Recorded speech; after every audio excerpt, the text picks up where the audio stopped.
2018 మల్లాపూర్లోని బాబానగర్ కు చెందిన సూరెడ్డి సుజాత గీ అమ్మకి 65 సంవత్సరాలు ఉంటాయి. గీ అమ్మ బంగారం కోసం హత్య చేసిరు ముగ్గురు. ఈ హత్య చేసిన దాంట్లో ఏపీకి చెందిన మడ్డు అంజిబాబు 31 సంవత్సరాలు ఉంటాయి. గినే 2 నెలల క్రితమే గీ అమ్మ దగ్గర ఇంట్లో కిరాయి ఉంటుండంట.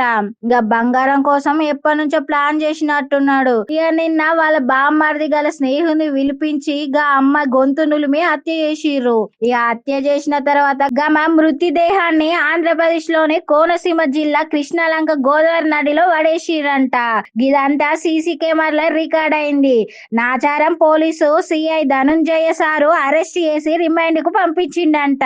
గా మృతదేహం దగ్గర 4 బంగారు గాజులు, 1 గొలుసు, 2 చెవిదిద్దులు దొరికినాయంట. వీళ్ళకి సాంపుడు అంటే మస్తు మజా వస్తున్నట్టుంది కదా. గిట్లా హత్యలు చేస్తురేందో ఏమో.